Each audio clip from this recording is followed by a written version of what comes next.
Can I just ask you a question, Byron? Because the whispers are that John was in Vegas, but none of you guys actually saw him. There was a John sighting right at the beginning, and then we kind of lost him. So, once he takes that ankle bracelet off, it's a free for all, because we just don't know where to start looking, because there's certain aspects of the city that are 24 hours, and the rest of us have to sleep and go to the conference, and we just can't spend all of the time looking for John.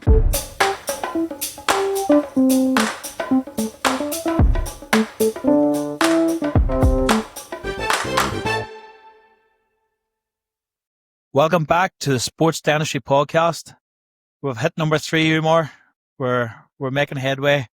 We're still alive. Absolutely right. Now, I'm going to have to stop you right there. We need to address something, okay?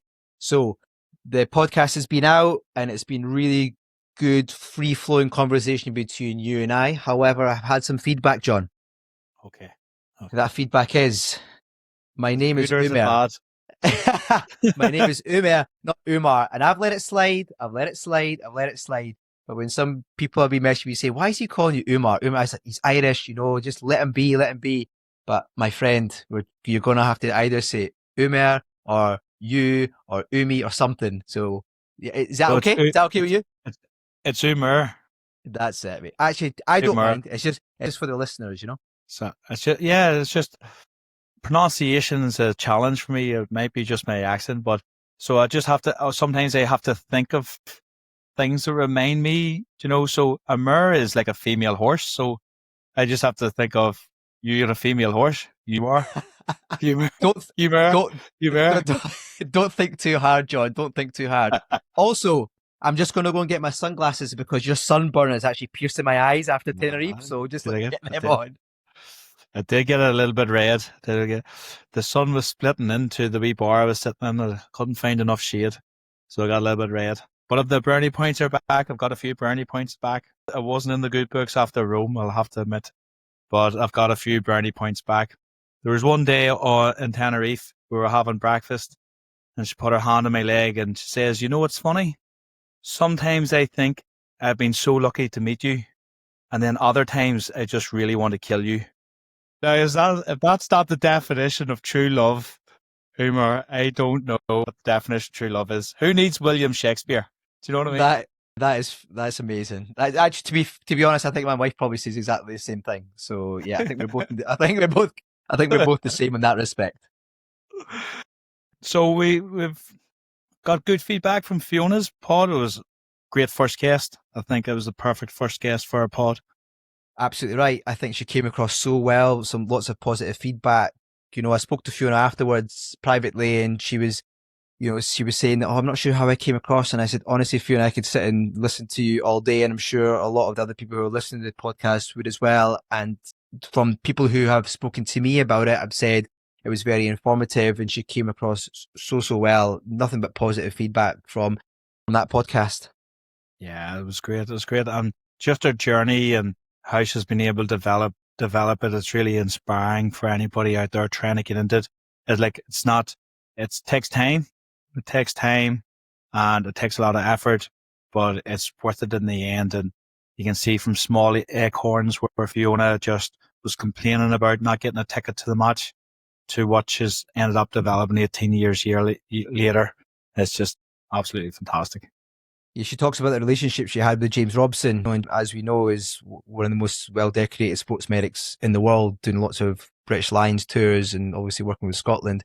And she built that relationship, and she's given us that stepping stone for us to now take it to the next level. And she obviously still wants to be very much part of that, which for us is really beneficial. And it just goes to show you what you can do if you just put yourself out there. So we must be doing something right, Umar. We've got our first sponsor on board. We do indeed. Big shout out to Ionate. So Ionate are a water bottle brand from the UK. I've been using their bottles for a long time now for my hydration and also for my coffee consumption. And they are the official water bottle suppliers to the British and Irish Lions tour this year to Australia. And I've got to say that their bottle designs are absolutely amazing. I'm not just saying that, but literally the designs that they have, the triple lock system on it, the ease of being able to drink from it. It honestly is amazing. And, you know, they've sent me some bottles, and I'm lucky enough that I'm going to be sending one over to you, my friend, as well. So we're absolutely delighted to have Ionate on board. Please visit their website, www.ionate.co.uk. They are also the official water bottle suppliers to the NFL. So if you have an NFL team that you support, that you follow, you can jump on there and you can get your bottles from there. They also do personalization. Amazing, amazing brand. Please have a look. Yeah, so NFL, I'm a Steelers fan, so I'm all over that. The Steelers are coming to Dublin to play a match in September. We'll be able to do a pause from there. But you're saying they're water bottles, but they do more than just water, coffee, pina coladas, hot whiskies, that type of thing. You can use the bottles for whatever you like, my friend. So whatever you like to put in them, you can. If you want to keep things cold, you want to keep things warm, like genuinely, they are awesome. That sounds good. That's good. Good. So great to have a sponsor on board. Any other sponsors want to jump on board? We'll take you. Come on board. We absolutely would. Thank you so much. Now, you did put me under pressure on the podcast last week when the tickets would be ready for the next conference. So hopefully by the time this pod is released, our tickets will be live and it's all starting to come together. Yeah, the landing page looks really, really good. Friday, the 12th of September, we're looking at the conference with the T20 International with England and South Africa. So it gives us a good 6 months to rebuild up until then. And we've got lots of amazing guests to come between now and then. We're also going to touch on other conferences that are available out there not just between here and Manchester, but also beyond there as well. So yeah, hopefully everything will be live and we can get lots of ticket sales, and look forward to that day immensely. Yeah, it's going to be good. It's going to be good. So we've got another guest. We didn't scare anybody off with our last one, so we must have been doing something right. And our next guest, we were thinking about going international, and we're thinking where internationally would our personalities best suit. And there's only one place, Umar. There's only one place, and that is Viva Las Vegas. Viva Las Vegas, indeed. Now, I assume that you are saying that because of the sport that is out there. We know that the Formula One's out there. We know that there's ice hockey out there. We know there's boxing out there. Is that what you're alluding to? Yes, of course.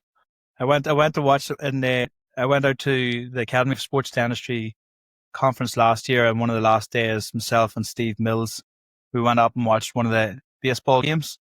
It's not the Major League Baseball, it's the level down, and it was really enjoyable. The weather's perfect for it out there, the time of year. Nice sunset, nice and warm. Walk around t-shirts and shorts in the evenings. So of course, that's the only reason I'm talking about Las Vegas is the sport. And when it comes to sports dentistry in Las Vegas, we have the main guy in Las Vegas. He's one of the leaders as well internationally. It's the first time that you'll have met him. Yeah, first time I've met him. I've heard a lot of good things. You've spoken very highly of him before. I've looked at his biography and the stuff that he does. So I'm really looking forward to listening to him talk. I think it should be very informative. Yeah, it's great. So our next guest is the president of the Academy for Sports Dentistry, Dr. Byron Blasco. And he's got a great story about how he got into sports dentistry in Vegas and how he's now supporting all the professional teams that are in Las Vegas. So, and Las Vegas is really, really growing. I did a series of courses out there in an institution, and I started going out in 2010. And I was there last year for the Academy for Sports Dentistry conference. And just Las Vegas itself is expanding so much. There's so much more happening now, particularly from a sports perspective. We've got the Raiders, the NFL team has moved, and they're talking about eventually getting an NBA team, and they'll probably end up getting a Major League Baseball team as well. So it really will start to be a real center for sports on top of everything else that Las Vegas offers. Yeah, and obviously he's very much a heart of that. So I'm really looking forward to listening to him. So let's get him on the pod. Let's go. I would like to welcome our guest on the pod this week, the whole way from Vegas. It's Dr. Byron Blasco. Thanks very much for coming on to the pod, Brian. Thank you very much for the invitation. I appreciate seeing both of you. I thought it was only fitting, with me and Umar's lifestyles that we had to go to a dentist that was living in a place that could support our lifestyle. So Las Vegas was the only option. Well, that's good. You're welcome here all the time. Actually, touching on that, John, obviously we'll talk about the conference last year, the Academy for Sports Dentistry in Las Vegas, but can I just ask you a question, Byron? Because the whispers are that John was in Vegas, but none of you guys actually saw him? There was a John sighting right at the beginning, and then we kind of lost him. So, once he takes that ankle bracelet off, it's a free for all, because we just don't know where to start looking, because there's certain aspects of the city that are 24 hours, and the rest of us have to sleep and go to the conference, and we just can't spend all of the time looking for John. But we figured he'd surface, and sooner or later his wife would find him, or he'd end up back home. So that was all good. We didn't get a call from any of the authorities, and so no one had to post bail, and immigration wasn't notified of anything. So we're all good. We're all good, and he's welcome back anytime. And I would invite him to stay at my home, which he's always welcome to. But the benefit of that is we'd never have to remake the bed, because I don't think he ever lays down. So it's all good. He's very low maintenance, and we appreciate him and his humor and his knowledge, and he's one heck of a guy. And if I could buy a brother, I'd buy him. Well, let me tell you, we were on FaceTime for quite a while when he was in Vegas one day, and it was probably the funniest 35 minutes of my life. I couldn't understand what he was saying, and I'm pretty sure people around him don't know what he was saying either. So yeah, we don't understand him at all ever. So no, it's all good. He's quite the character. In my defense, the pina coladas at the pool party were sublime. I'm glad. How many pool parties did you check? Because I just want to know how you rated them all. So we'll find the best pina colada for you, and we'll cut out the research next time and just have you go to the one right place. Yeah, we're still looking for a sun cream brand to sponsor me. Okay, all right. And then I'll be able to go to all the pool parties. All right. Well, then, I've got a hookup. We can take care of that. That'll be great. So we'll just get into maybe a little bit more about yourself, Brian, as we're hoping, like myself and Umar, we're both based in the UK. I've had the pleasure of meeting and getting to know you over the last few years. But there's probably many listeners here that don't know a lot about yourself. All right. Just give us a wee bit of a background of maybe how you got into dentistry and how you ended up in Vegas. All right. I was born and raised in Toronto, and my family immigrated to the United States just when I was about finishing high school. So I came down here, and I have 2 degrees from the University of Nevada, Las Vegas, UNLV. And I had an inkling to try to go into medicine and go to plastic surgery. And I kind of did the math and figured out how many years it was. And that's a long haul. And a family friend who did a lot of cosmetic dentistry at the time, and this being late 70s, he said, come on over and see what I do and see if this interests you at all. And I like the art aspect of plastics and the human touch and being able to, recreate things or create new things.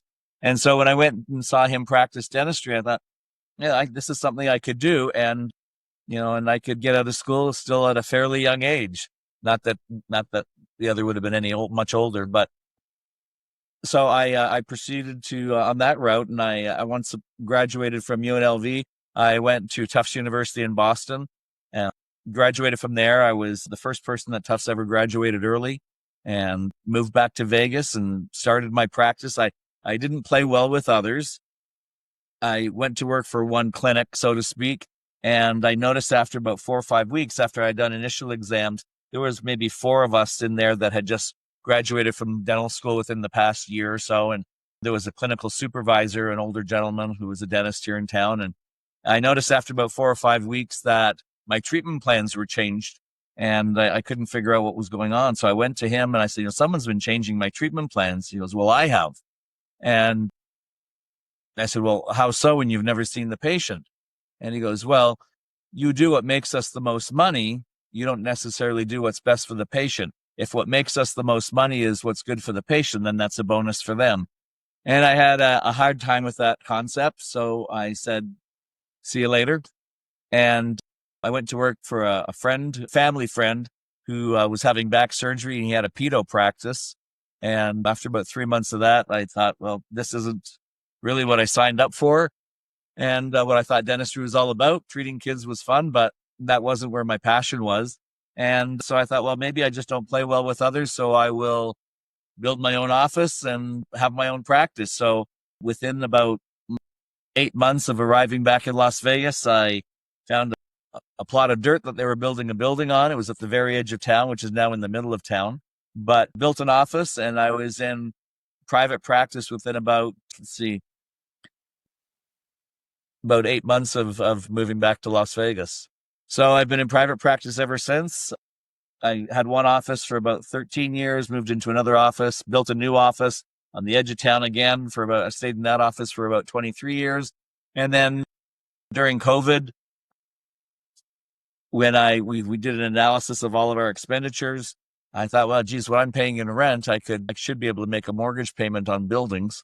And so at that point in time, we built a new office in Las Vegas here, and it's about 5,000 square feet. There's about a 2,000 square foot teaching facility, and the rest I have 7 operatories, and I've got 2 hygienists, and we just have a really good time there, and we make the best of our time together and help who we can help. I've had the pleasure of being in your office. That's a fantastic setup that you have there with the new office. The first time I would be interested in this because you have obviously been in Vegas for a lifetime. The first time I was in Las Vegas was 2010 to undertake a postgrad course. And then the last time was last year at the pool parties stroke conference. But in that time, in that 14-year period, I have seen a massive change in Vegas. Like you spoke there about how your first office was in the edge of town and then your next office was in the edge of town. Was that because the town was gradually expanding? Right. When I moved here, my family first moved here about 51 years ago. And I followed when I finished high school in 1976. At that point in time, there was just a little over 100,000 people here. And I think right now we're at about 2.3 or 2.4 million. So the footprint of the city keeps expanding. And, I remember coming back from trips out of town, you'd come over the crest of the hills because Las Vegas is kind of in a bowl. You'd come over the crest of one of the hills and you'd see this little cluster of lights in the middle. And then the cluster kept getting bigger, and now it's just a huge blanket. So, the areas that we drive out of town to go out to the country or into the desert are now neighborhoods with highway interchanges and traffic signals and grocery stores, and it's just. In fact, where my home is right now, where I'm sitting this morning, 5 years ago, this was out in the middle of the desert. And my wife found this development that was being built, and literally they put us in a 4-wheel drive vehicle, and they drove us out, and there weren't any roads. It was just, you're out in the desert, and they said, GPS says this is about where your house is going to be. I said, okay. So, and now, it's just, it just keeps on growing. It sounds very much like Dubai, Abu Dhabi. That's obviously built desert, man-made. I was there recently, and it's just unbelievable the infrastructure that is going in terms of it growing and growing and growing. And where there was just desert before, they just literally just build villages and towns. It's unbelievable, and there is a massive pull for people to go, certainly to the Middle East, because it's tax-free. There's a few people that I know, dentists, who have actually moved over there, and they're saying it's a real struggle because there's a massive influx of clinicians who are wanting to do the sort of dentistry that Dubai brings to it in terms of kind of cosmetic side of things as well, because it's a hub for people who have got good jobs, who have got wealth, and they're willing to spend it as well. Is that similar to Vegas then, would you say? Yes, and I probably have an advantage because I've been so rooted in the community for so long. This is my 41st year in practice, so it's a lot of name recognition, and that's what got me into sports also. But as the population grows, people ask, well, who do you go to or who do you see, and hopefully my name comes up. But yeah, like you said, the Nevada board used to be the hardest board in the country to pass. It only had about a 30% pass rate. And when I took the board exam in, I think it was February of 1985, only 6 people passed the board exam at that time, and I was the only one that was taking it for the first time. The other 5 people they were retaking it. So care was limited. And in 2003, the laws changed and we accepted regional board exams. So there was a greater influx, but I served on the Nevada State Board of Dental Examiners for over a decade. And, with the influx, if only 3% of the people have a problem with practitioners, if you increase the practitioner number, that 3% grows.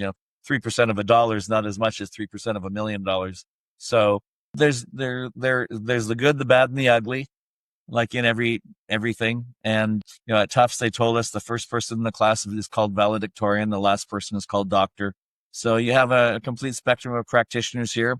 Some that don't want to do anything in cosmetics, some people that they got out of school in 1975 and they just want to do what they were taught, and that was it, and they don't have any growth. John is a great example of him coming out here and taking courses.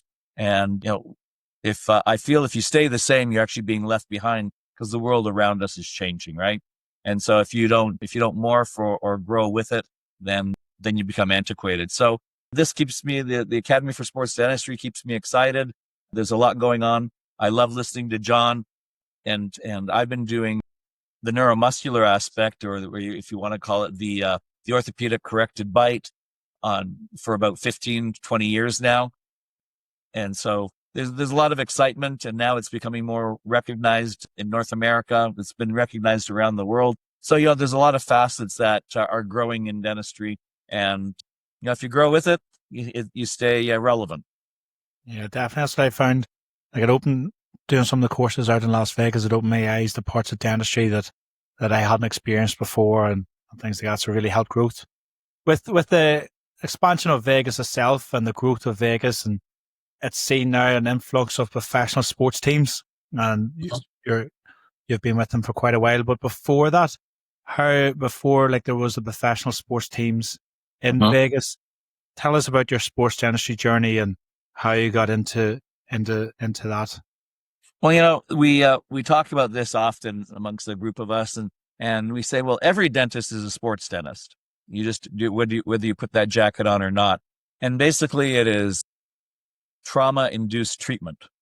And prior to professional sports teams coming here, and really the Vegas Golden Knights were the first big team in 2017. But prior to that, we had a lot of baseball, and I've taken care of the UNLV teams, the football, basketball, and hockey teams for a number of years.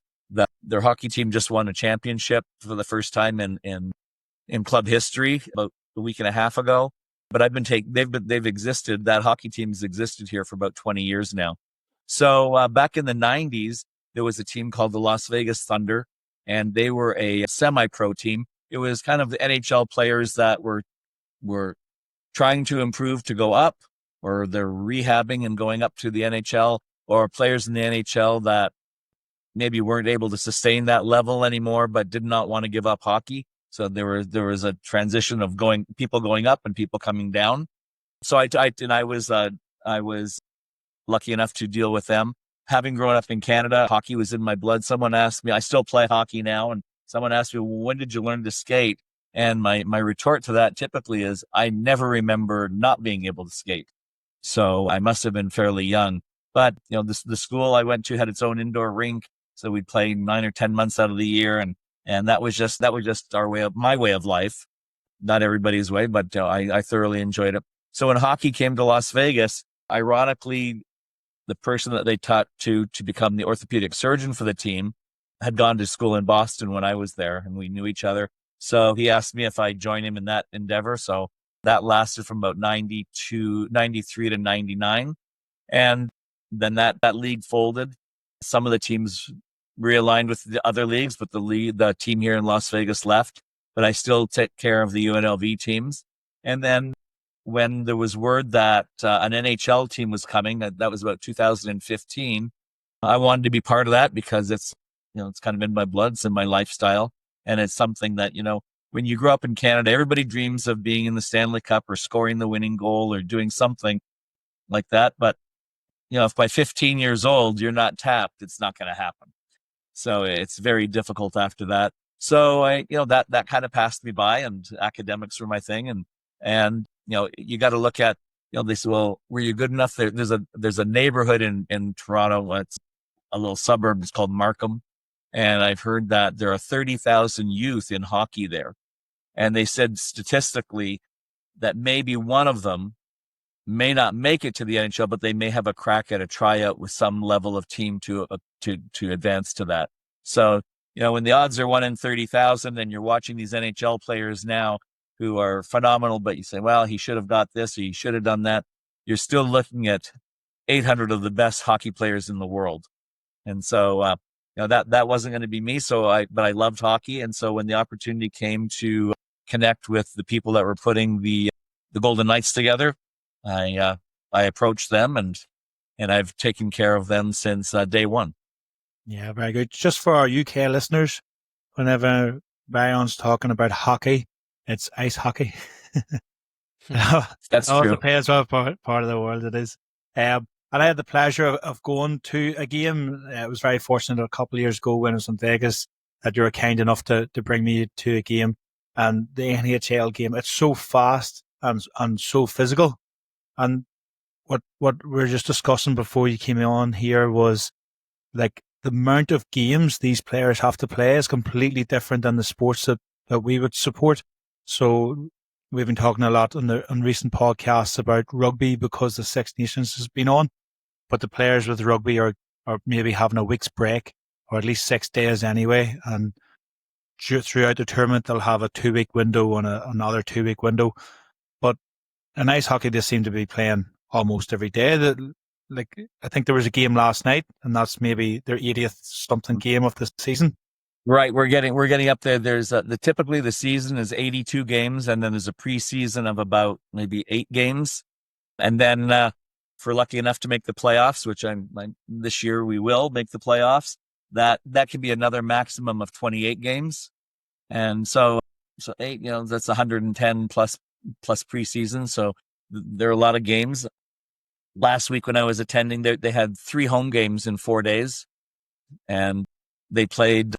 I'd have to look at my calendar, but they played a game on Thursday night, and they played a game last night away, and they play tonight in Nashville. So yeah, the games can. I think they had 13 or 14 episodes this year where they played back to back. Like they played on Monday, Tuesday, or Wednesday, Thursday, or Friday, Saturday. They played 2 games back to back. But like I said, last weekend we had a game on home games on Thursday night, Saturday, and Sunday.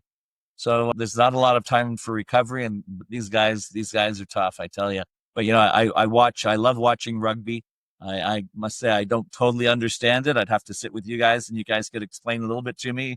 But I mean, I think those guys are some of the toughest athletes in the entire world, because it's like hockey, football, and American football and soccer, as we would call it, all put together with like no whistles, no rules, and no pads. And it's just they're animals, but man, what phenomenal athletes! I see how they toss each other in the air, and it's very impressive. But then we can convert to ice hockey, and they're doing a lot of that on an 1/8-inch piece of steel on ice. So it adds another dimension to it. It's funny you should say that, Byron, because my knowledge of ice hockey isn't amazing. I go as far back as the Mighty Ducks and the Flying V. Yes. So that was one of my favorite films growing up. And obviously I don't know much about ice hockey, but for the listeners out there who don't know much about ice hockey, can you just talk us through how many players there are on the ice, how many players there are on the bench and the rosters? You also talked about how you would look after the players of the team. So first of all, if you could tell us a little bit about ice hockey itself, the players, the staff that's involved, and then how you would then go about looking after these players.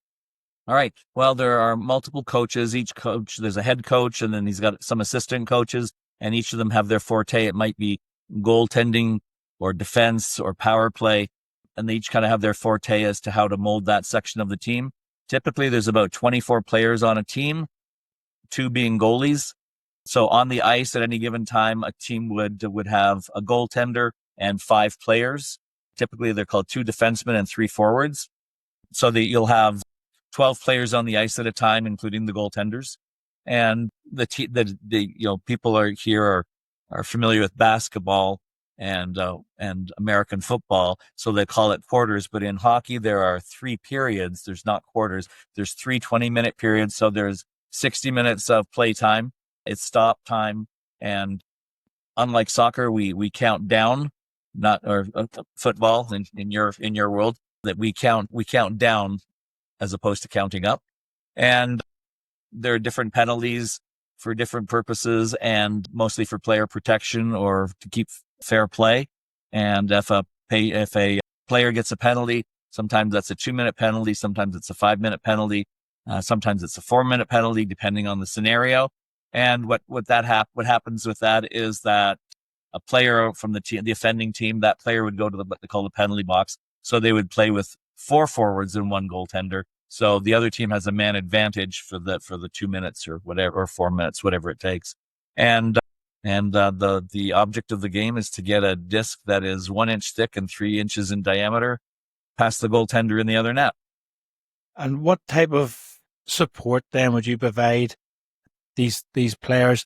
There is a theory out there that these ice hockey players are all a little bit mental, where it's almost like a badge of honor to have lost teeth and broken teeth and that was quite common back in the day, maybe when I was growing up. And now, we'll do training camp. There may be 75 players there that are trying to out for the team or making the team or being interviewed for the team. And, when you see these 19, 20, 21, 22-year-olds, they've got beautiful teeth. They've got lingual wires on. They've got their retainers with them. And, the thing that's kind of heartbreaking is, you'll say, well, do you wear a mouth guard? No. And I said, well, I always tell them, well, mom wouldn't be very happy after, she sees your smile if you get that changed. A smile can be altered very quickly with a 100-mile-an-hour puck impacting your face. So the goaltenders are, you talked about mental stability. Goaltenders are a different breed. Most people try to get out of the way of something coming at them at 100 miles an hour, and their job is to get in the way of it. So they're kind of reversed wired, but they're excellent at what they do. I say there's 32 teams, and so there's 64 goaltenders. You have 2 goaltenders that usually alternate games, because it's just, they're on the ice for the entire 60 minutes, and these guys are just amazing athletes. Mark, Can you explain to me why they're allowed to just fight each other? Because in the most recent a Canada versus USA game, which went viral, they basically start the game and then gloves off and they just start fighting each other. So how is that allowed? First of all, that sounds crazy to me.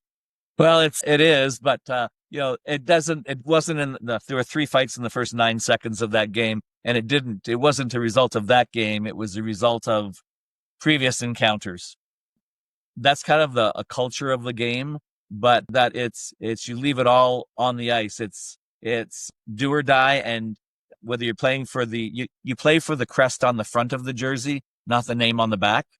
And they're very passionate, but you'll see that especially in playoffs, they'll go at each other, and you'll see that happen, and guys will get hurt, guys will be bleeding, we'll sew them up, they'll be back in, and at the end of the series, they all line up and they shake each other's hands. And so, it's kind of like when you go to work, you handle business, and then when it's done, you're done. So, these guys are the best of friends. It's you could be playing against someone. I could be playing against John today, and one of us gets traded next week, and all of a sudden we're teammates. And it's like business is business, and relationships are relationships. And like I said, you play for the crest on the front, not on the back. And so there's a lot less fighting than there used to be. It's kind of a little bit of the culture of the game, but it's that you do whatever's necessary to make your point, I guess. And even you can see a lot of games that there is no fighting, but especially when tempers flare up, where there's an underlying issue, if someone's been hurt in a previous game, someone has some kind of resentment towards that, and things flare up, but it never really truly gets out of hand with the officiating, and the players know. And if you try fighting with all that equipment on, it would be like putting one of those huge Velcro suits on that you look like the abominable snowman, and you try to move in that stuff, and it's fairly exhausting. So you got about 45 or 60 seconds worth of energy to work with that. Hockey players are traditionally what I would classify as sprinters. They're not long distance people. So if you watch a game, the players change out on the go. There's no whistles, typically. And each player will be on the ice for maybe 45 seconds before they rotate off. These guys are not long distance guys. These are, you need 100% of your energy for a very short period of time, then you recuperate. So typically, if there's 3 lines, you'll play every third minute for easy math. And so you'll have 2 minutes of recovery before you have to go again. And when you go out, you're expected to be at 100% and go all out. But these guys have a mindset that, like I said, you play for the logo on the front, where, last week we had a player with about a minute left in the first period was hit in the shield. They were a half shield. He was hit in the shield by his own player with a quite a hard shot, and it split his forehead open. Got him off the ice. We sewed him up, and during intermission, he recouped and got cleaned up, and he was back on the ice for the beginning of the next period. So literally, he had missed one shift. And I had one player many years ago got cross-checked in the face. Things are flying around at high speed. Got hit, and he broke 11 teeth. And he again missed one shift. Of course, we were at the office at 6:15 in the morning, but we just do what's necessary. And these guys, their mindset is just do what you need to do so I can get back out there. It's not like some other sports where I've got a bruise that I think I need 2 weeks off. These guys, I've seen players get 75 stitches and go back on the ice, same game. So just talk us through then the sort of typical support that you provide. So at the start of the season, would you do like a type of screening, or have you got the stage where you're working that well with these athletes that come to the office? Or talk us through the sort of support you provide. Well, typically what we do in hockey is that being said, I take care of 8 different teams. So there's UNLV football, hockey, basketball, Vegas Golden Knights, ice hockey in the NHL, the Las Vegas Aces, which is the WNBA team, then men's NBA Summer League and G League. And there's a guy named Wayne Gretzky you might have heard of, and he has a lacrosse team here in a league. So I take care of them also. But typically for the hockey players, specifically, we will do in training camp, we'll spend two 4-hour segments, typically on a Wednesday or a Thursday of one week and the Wednesday or Thursday of the next week. And they go through a series of like 15 stations for physicals, everything from getting blood work done, glucose levels, orthopedics, and dental being another one. But there's a whole myriad of tests they have to go through, because it's like buying a car. You want to know the flaws before you make a purchase. So all these guys need to be checked out. They want everybody to be healthy, mainly for player safety.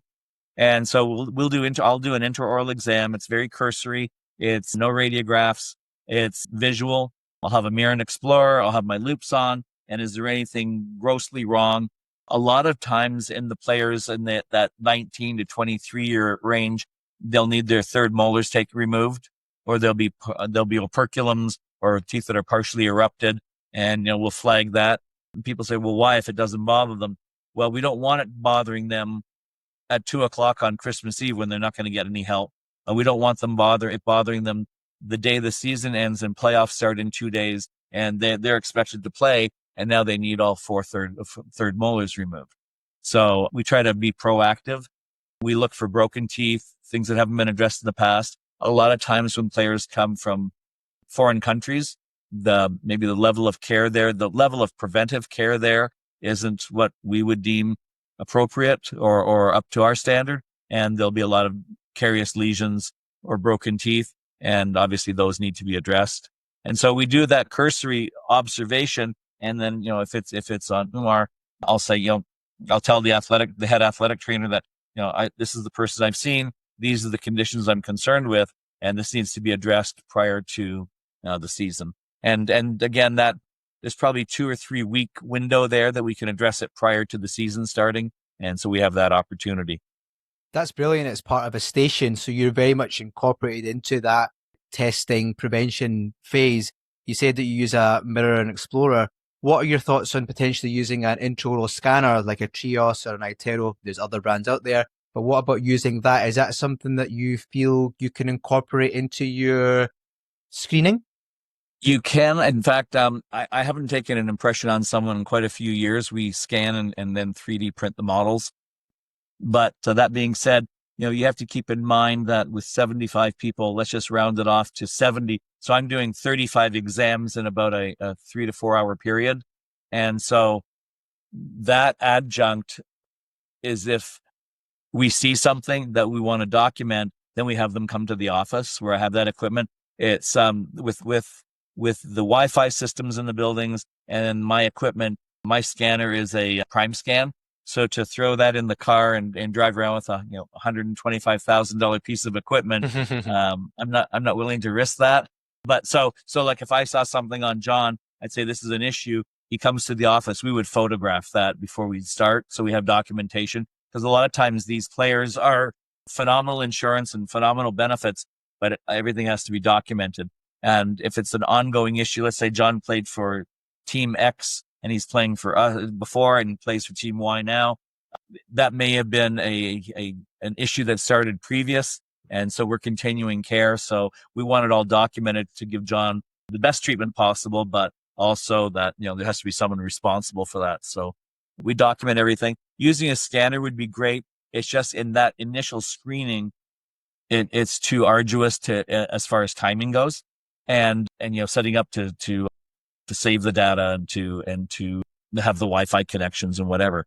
But also, we may have John there and take a look at him, say, yeah, this guy needs some issues, but maybe John has a better offer with another team. So maybe in 48 hours, he won't be here. So the information that we obtain goes into his player file, his medical file, that is, for the NHL, the league. And so that will follow him, but maybe we're not going to be the responsible party to render care. So you mentioned there about the players having great insurance, and in the US, insurance is a lot more prevalent in dentistry than in the UK. But is that insurance coming from the league? Is that insurance coming from the team? Or is that insurance coming from personal insurance that the player would have? Well, there's two things here. One is the player has, in the collective bargaining agreement through the league, he's got insurance. And if a player is hurt in play at all, it's considered, they don't have it in Canada, but here it's considered workman's compensation injury. So it's a work-related injury because this is their job. And so the team pays an insurance premium to workman's compensation.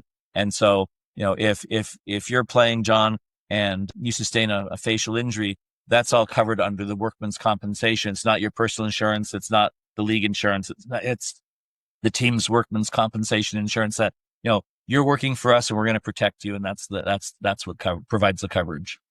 And is that unique to the NHL, or do you find that that's normal across all the different teams and sports that's throughout the teams? And, I could have someone that comes into my office that was working in a hotel and tripped and hit their face on the ground, as if they were working at that point in time. That's a workman's compensation injury. So basically here, if you're at work and something happens, you have coverage.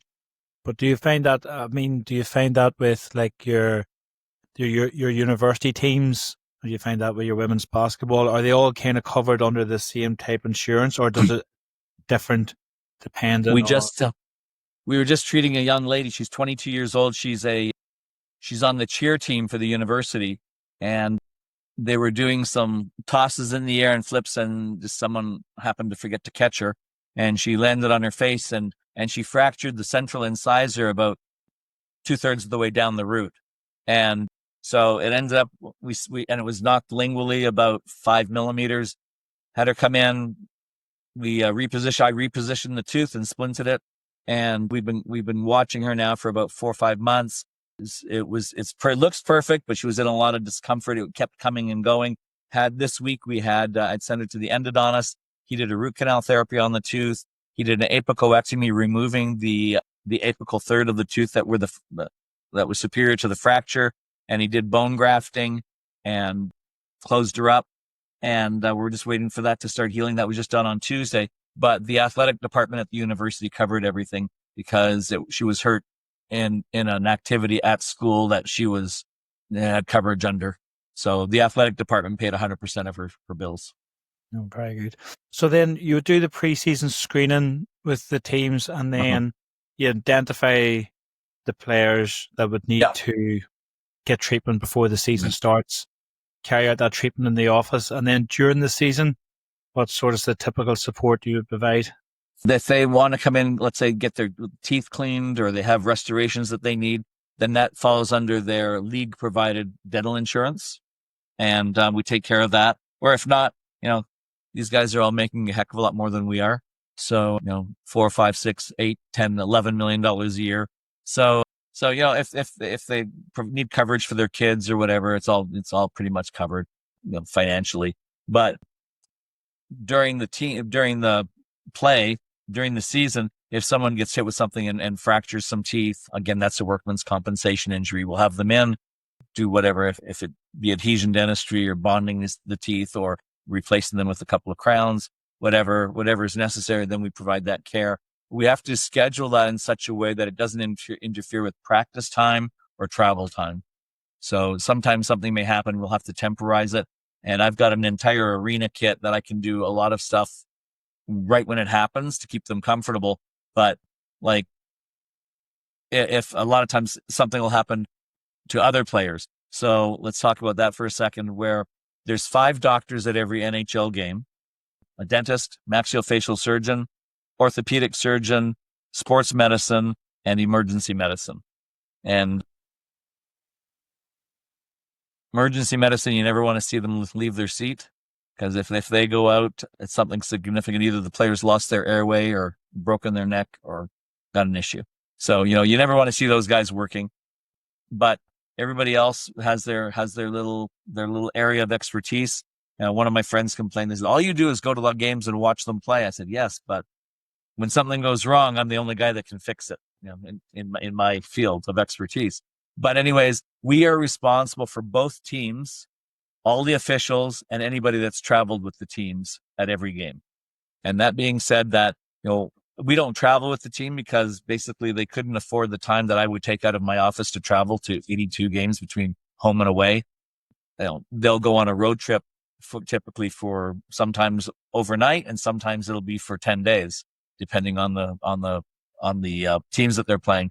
Typically, like if Las Vegas goes to, if the Vegas Golden Knights go to play in the Northeast, they may do Toronto, Ottawa, Montreal, New York, and Boston, say. So that trip may be 10 or 12 days. They have travel days and they have days in between. So if something happens on game 1 of that, let's say in Toronto, what would typically happen is someone there in my position would address whatever needs to be done to get the player mobile. And then, like, when a team comes here, very often, if we play a team, we played Montreal tonight, they're on a plane by about 11 o'clock at night flying to, let's say, San Jose, because they're going to play there on Monday. So typically they travel the night right after the game. So a lot of times I'll see a player. I had one player who played for Washington, got hurt in Phoenix on a Tuesday night. They did what they could do to keep him comfortable, called me and said, this guy has this issue, and can you see him? Say, yes, have him come to my office, 9 o'clock in the morning, 8 o'clock in the morning, 7 o'clock in the morning, whatever works for them. He shows up at my office the next morning, and I do what's necessary to get him to be able to play that night or the next day here. Sometimes it's ongoing. Let's say if they've got a fractured tooth in such a manner that, maybe it needs a root canal therapy. It means maybe it needs to be extracted and bone grafting and membrane placed and then have an implant placed. So we may remove the tooth and do the graft and membrane. But then when he gets back home, we've sent the records of what we've done to their treating dentist back home, and they'll continue the care. So it's kind of like the relay race where you pass the baton. But, the same thing with our guys. If our guys have a problem playing in Colorado tonight and they fly home after that, I may have to see one of them tomorrow because of an injury they sustained. And that goes for any of the physicians on the team that, they'll have to check in with somebody or see, if there was a shoulder injury or whatever, the orthopedic surgeon will see the patient, will see the player the next day. And so it's kind of like you take care of everybody at the same level. And if they need any additional care, you have it, you go to the next person. You've touched on some really important points there, Byron, that I just wanted to ask you some more things about. Obviously, you're very much part of the team, or integral part of the team now with the other healthcare professionals. Talk us through at the start, when you first got into it, were they welcoming at that time, or is it something that's taken you several years to kind of get to the position that you're in just now? We were all welcomed at the time because, especially here, because they'd never had really hockey at this level here, ice hockey at this level. And so, but we all knew each other from being in the community for so long. So we weren't foreign to each other. It was foreign to the team, but the players were accustomed to it because they played for other teams that had the same setup. So basically the culture of the medical support is the same for all 32 teams, and they all work the same way, and they support each other. Go ahead. What advice would you give to somebody listening to this podcast who wants to get involved with a team near them? What would you give them in terms of pointers to get involved to the level that you're at now? Maybe not right away, but how could they approach that with their teams? Okay.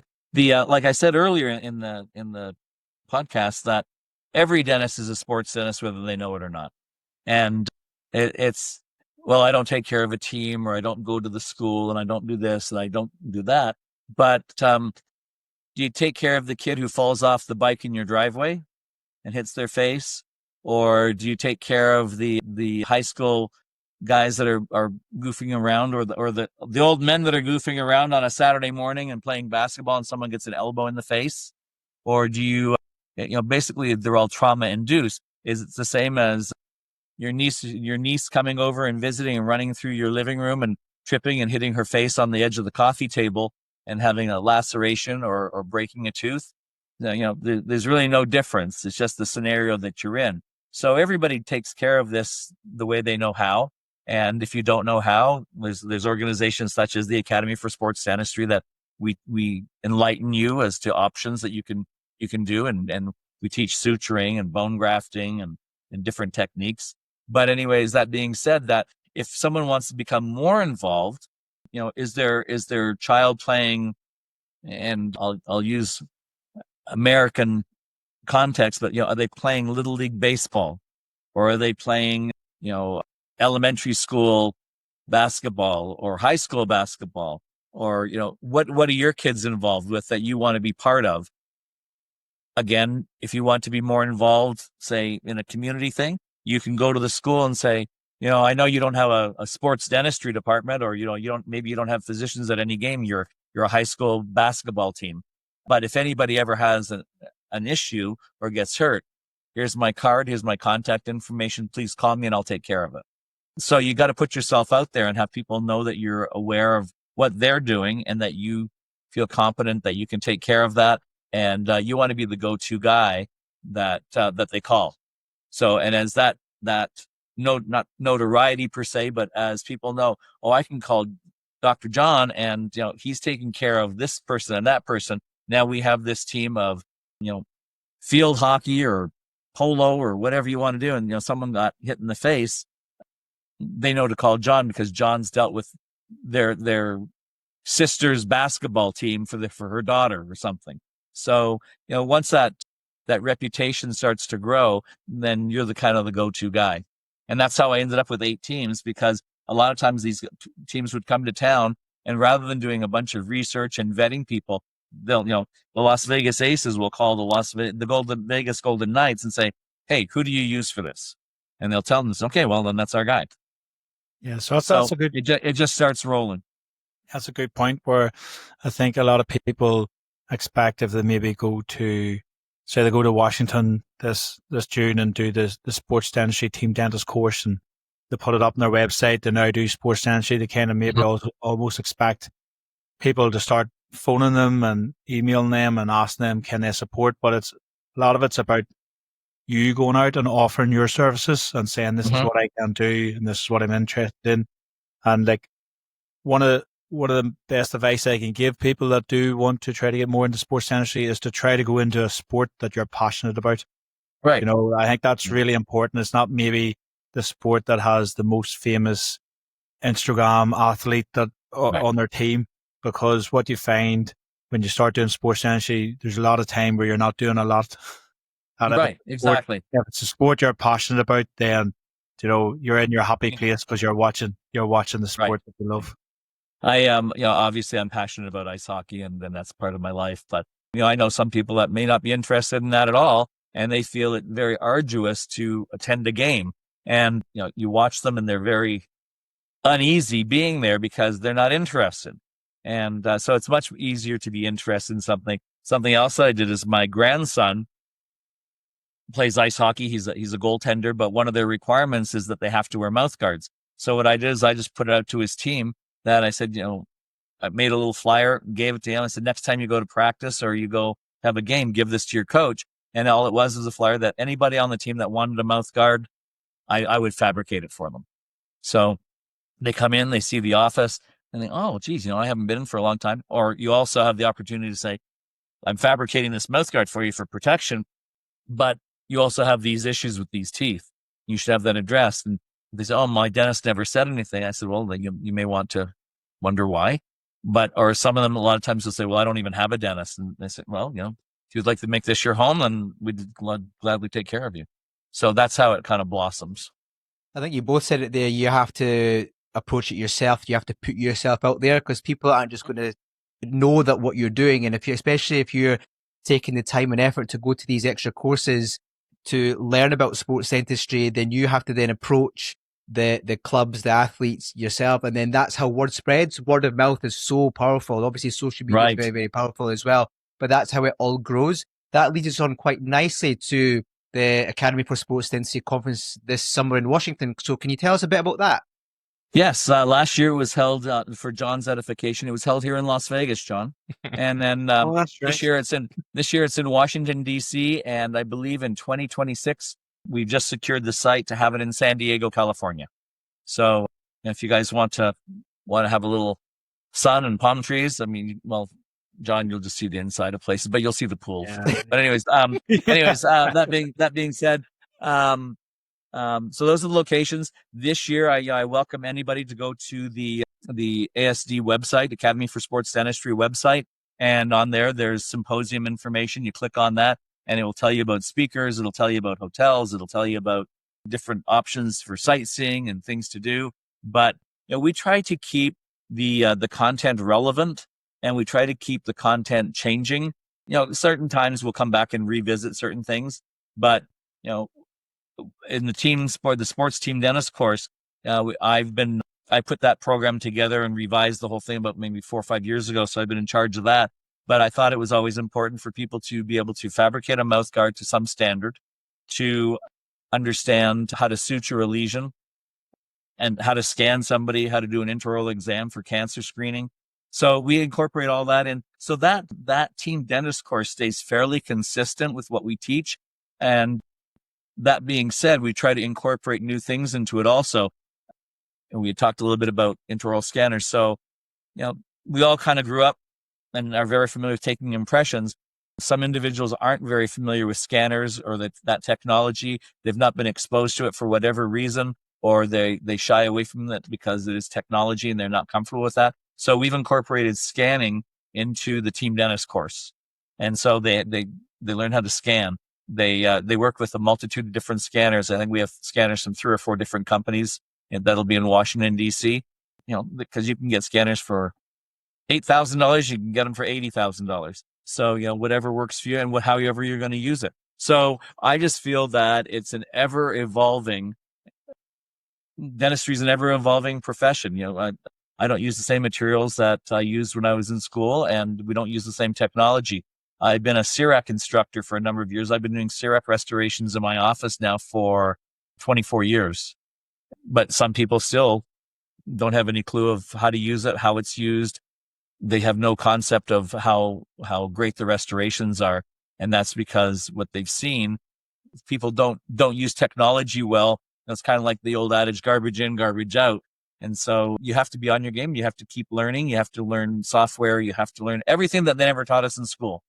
You guys are much younger than me. I probably have kids your age. So, but what you were taught was different than what I learned in school, but I've had to keep up with you. And then, we keep evolving. Never 10 years ago, we would have thought of scanning somebody and 3D printing the model. That just wasn't, something that was available. But like I said, now probably I haven't taken an impression on someone in probably 5 years, and we print everything.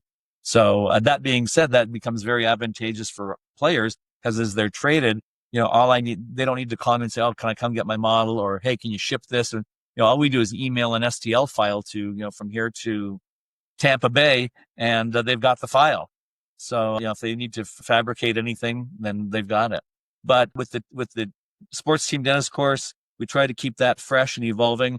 We will probably make that where you need to take that and to get your fellowship eventually. And what we'll do is to maintain your fellowship, I think we're going to make it where you have to take the team dentist course at least once every 5 years, because everything keeps changing. What you learned in the team dentist course in 1990 is not, it is relevant now, but it's not contemporary now. If you understand that we have better options. And so we want everybody to be the best that they can be if they're interested in being that. And so we look forward to anybody who'd like to join us in Washington, D.C. There's a great list of speakers at that. And, we're working right now. We have a group working on the one for San Diego. Yeah, that's great. I think that digital technology really is a game changer, and it definitely has changed how I do dentistry, and particularly sports dentistry. We do a lot of, it's not mandatory now in American sports, but myself and Umar are doing a lot of work with intelligent mouth guards that are mandated with the rugby players. And that Right. wouldn't be possible. It wouldn't have been possible to roll that out on a worldwide scale if it wasn't for scanners and digital technology and the ability to do that. Just for our listeners, just to be clear, so the Academy for Sports Dentistry runs a conference every 2 years. It's this year. Every year. Mixing up the European. But every year. So this year's a 2-day conference, but the team dentist course is a course that happens the day before the conference. And it can be taken independent of the conference. And I think from taking it myself and being involved with the Academy for Sports Dentistry for the last few years, it's a great step into sports dentistry. And even if whether it's you've never done sports dentistry before and you're looking to understand it a little bit more, or whether you're doing it but you just want to get a little bit of reassurance to make sure that you're up to date with everything, it's a great first step. So sometimes it's difficult for people maybe to get away for, especially with travel days, because distances of course in America are a lot more than UK for travel days.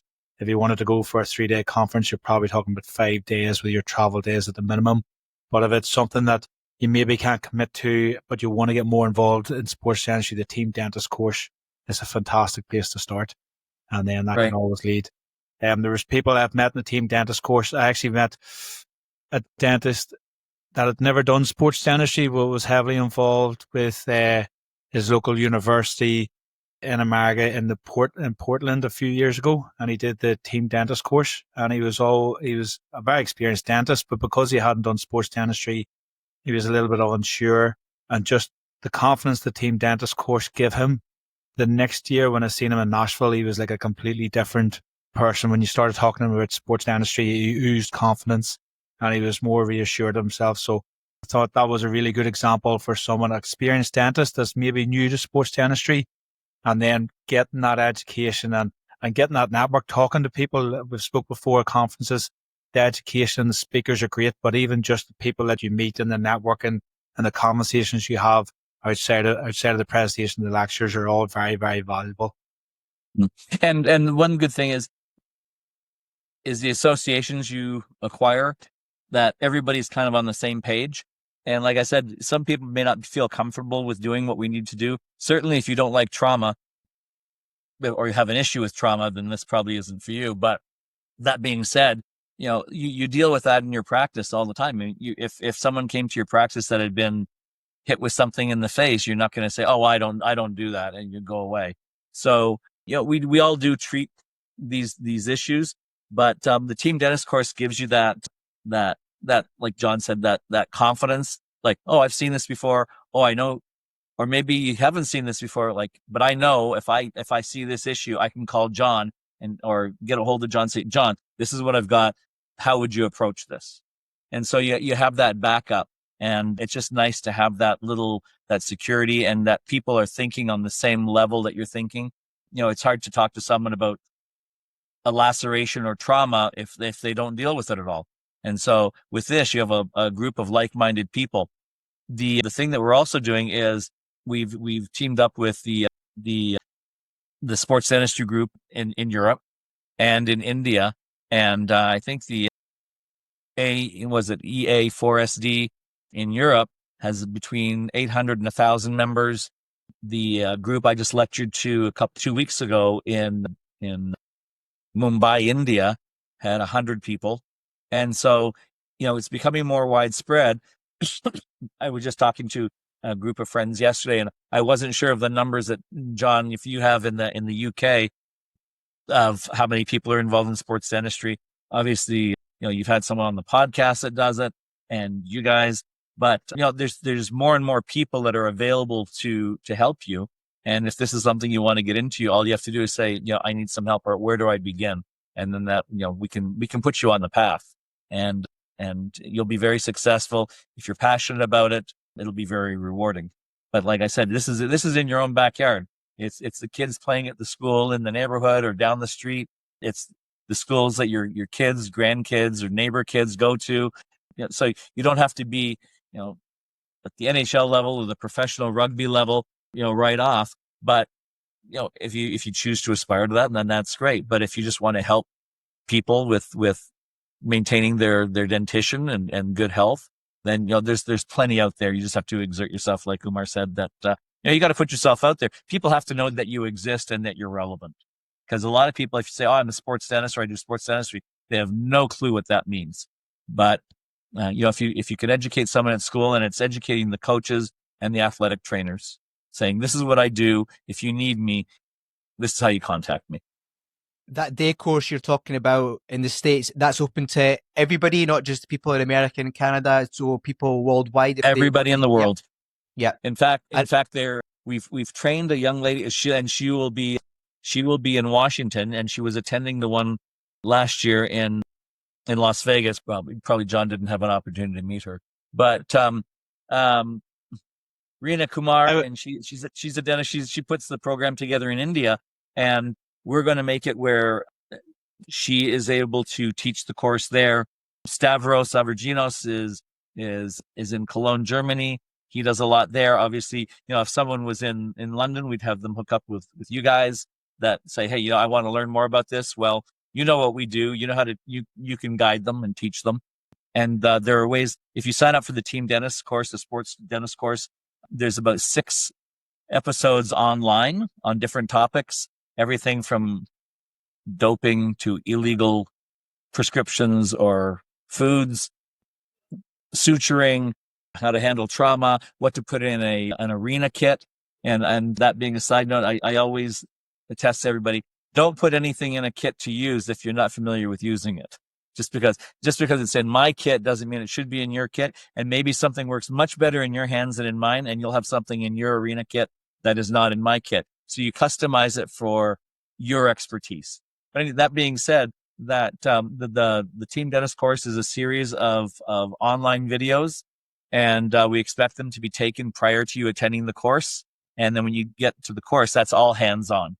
So that's a day of hands-on. It's mouthguard fabrication, it's suturing, it's scanning, it's intraoral exams, it's cancer screening, and you have it's like a one mentor to 2 attendees ratio, and it's great.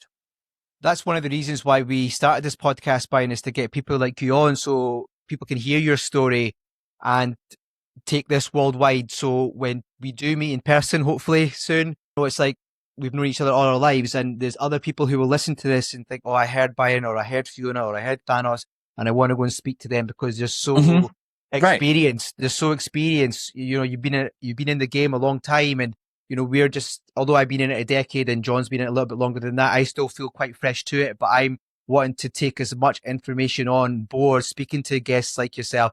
So it's hopefully this will be a springboard into not just people in America listening to you and Canada, but also, like you talked about, India, South America, Australia. We really want to take this international, and by hearing different voices, there's still a common theme here. And the common theme that we've kind of felt so far is get yourself out there and do the appropriate courses.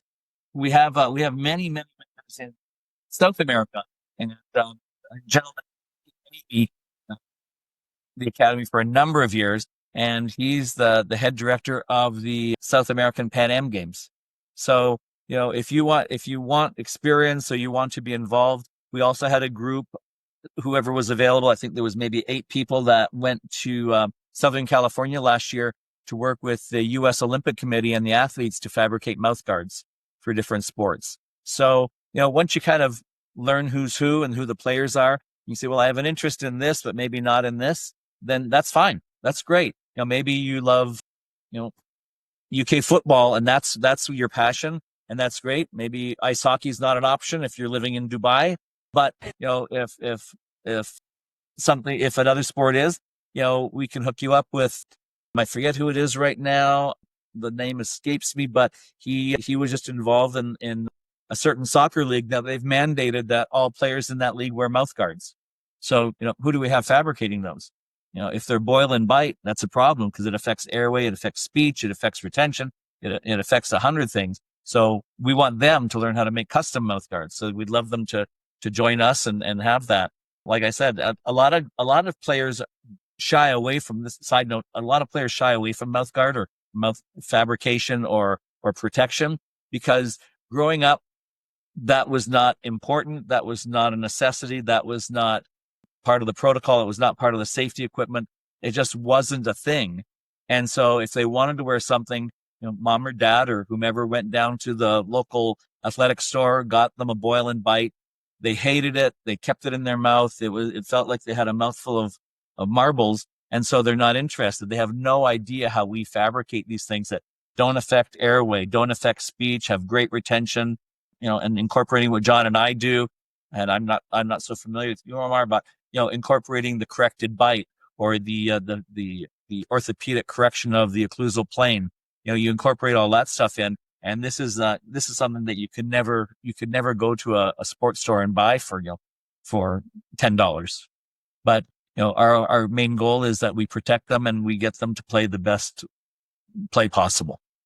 Yeah, sometimes people don't know what they don't know, and Right. they're always used to a boil and bite until you get in there and offer them a custom fitted one that, as you say, with a corrected bite as well. It makes such a difference. Right. So I think that's pretty good for an episode of the podcast. Brian, you've been very generous with your time, especially with My time pleasure. difference. Have you any big events you're looking forward to this year, or is there a sporting event you're probably hoping? We always hope to win the Stanley Cup. Yeah. And I've got a great ring for that from a couple of years ago. But my next adventure is going to the Academy for Sports Dentistry meeting in Washington, D.C. the 3rd week of June. And then I'm speaking at the Canadian Dental Association meeting in end of August. And then I've been invited by Stavros to speak in Germany in November. So you're coming to Dusseldorf. Yes. You're going to be in Dusseldorf. Yeah. Yes. I'll be there, and I think John will be there. I may not see John, but my heart's with you, brother. You'll see. I'll be there. We'll probably not see John, but No, probably not. Yeah. Thank you very much for the invitation, guys. I really appreciate it, and thank you for your time. I know it's the middle of a Saturday afternoon there, and you probably have other things you'd like to be doing. So, but I appreciate that here, and I'm just about ready to go have breakfast. Yeah, I've got to say, John sent me your biography, 2-3 pages long, and actually in awe in terms of the stuff that you've done. It's absolutely amazing, and it inspires me. So thank you so much for taking the time to speak to us, Brian. It's been an absolute pleasure. Thank you. Well, thank you, gentlemen. I appreciate it. You guys be well. Yeah, great. And I'll see you briefly in June. I'll be there at the start of the conference, at least. I look forward to it. Yeah. What we'll do is we'll take a picture of you, get it mounted life size, and we'll be okay.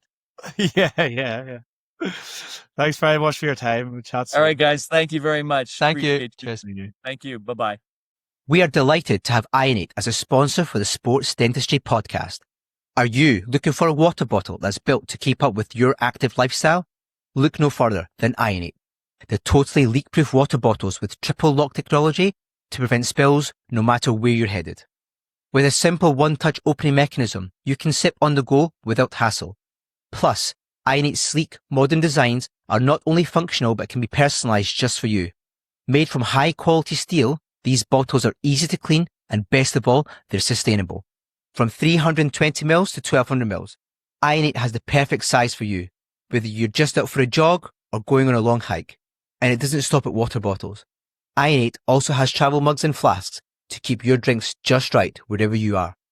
Ionate is the official water bottle supplier to the British and Irish Lions on their tour to Australia this summer, and are the official water bottle supplier to the NFL, so you know you're getting the best. I have been using their bottles for a long time now and cannot recommend them highly enough. So head over to www.ionate.co.uk to get your hands on the best bottles in the business, bar none. Now back to the pod. So that's a great story we just heard from Brian. Again, similar to Fiona, you can hear the passion he has for sports dentistry and the passion he has for hockey, or as we like to call it, ice hockey. He really is a big fan, and it really goes to show you, and I always feel it's really important if you are getting into sports dentistry to get into sports that you enjoy, because if you're there and there's not much happening or there's not a lot happening, you're going to be enjoying the time that you've been given up to get involved. Yeah, he was saying that he still plays ice hockey, didn't he? He said that, and the fact that he's so integral part of that team, and he's doing a lot of the pit side suturing and looking after the players and screening and everything else. It was really great to hear from him from a different sport that what we normally don't watch or are involved in. So talking about how players can get traded. So you could be doing a screening one day and then 24, 40 hours later, the player's been traded to somewhere else. Then you have to send their records away. So it's amazing how fast paced it is out there.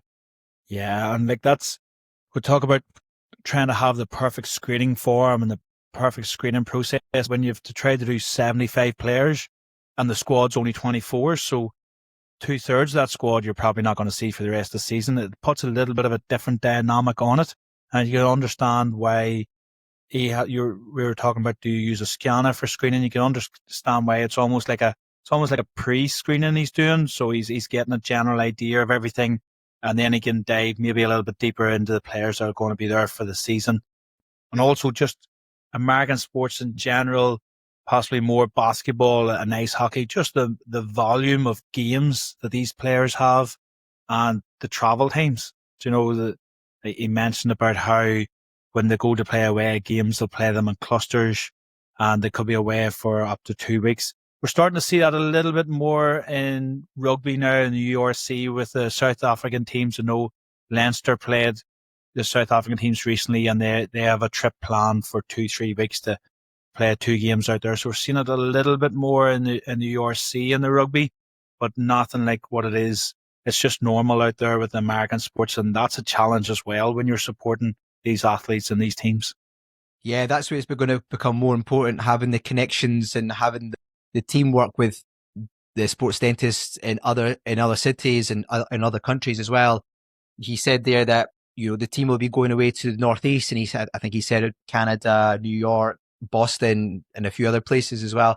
So, and they're going away for maybe 10 days, 15 days at a time. So if a player is leaving with potentially an acute problem which needs to be sorted, and then they can maybe liaise with the sports dentist out in the other city, that's where this podcast is hopefully going to grow. People are going to be able to interact with each other a little bit more, and they'll be able to recognize names and be able to ask for advice about who can they contact in this city, in this country. I think that was really important to highlight that what you've just said about, especially with the URC and they're going to South Africa, we need to maybe expand our network and grow our network to put it in such a place where it's easily accessible to find a sports dentist, their number to contact if something like that was to happen.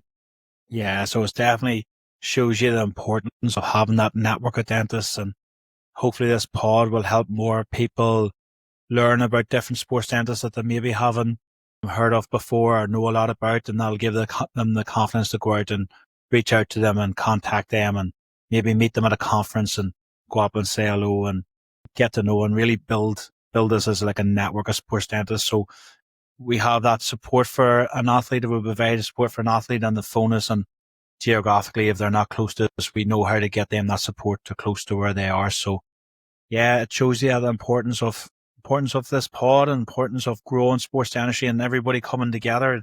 As we mentioned in the last pod, sports dentistry being such a small group of people, and it's really bringing everybody together and really building that network so we can provide that support for our athletes.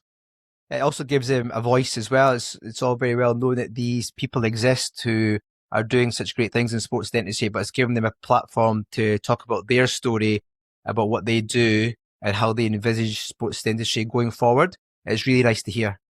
Yeah, it's great. So I think that was a great guest for our second podcast with a guest.